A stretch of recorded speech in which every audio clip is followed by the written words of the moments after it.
Šiandieną džiugiai galime tarti Vilnius mūsų. Tačiau tai buvo ne visada. Vos tik 1918 metais paskelbėme nepriklausomybę, klastingas priešas iš pietų pagrobė mūsų sostinę, o atgavome Vilnių tik itin skaudžiomis aplinkybėmis, jau besileidžiant Lietuvos nepriklausomybės saulei.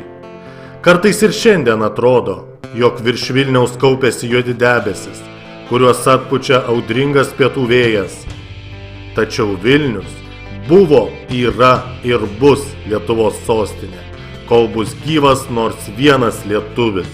Lietuvių tautinio jaunimo sąjunga kviečia į Vilniaus atgavimo 74-ųjų metinių šventišką minėjimą, kurio metu skambės patriotinės dainos, o deglais įžiebsime šviesą, kuri išsklaidys bet kokią tamsą virš mūsų miesto.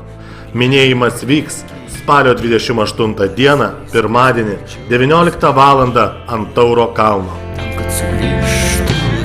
kad sugrįžę šeimas apkabintų, ėjo kariai, jie ėjo į priekį, jie krūvoje stojosi, ėjo į priekį ir krito jų kūnai, krito ant žemės, o žemė juos glaudė, žemė bučiavo, ėjo kariai, jie tą žemę mylėjo, už ją jie save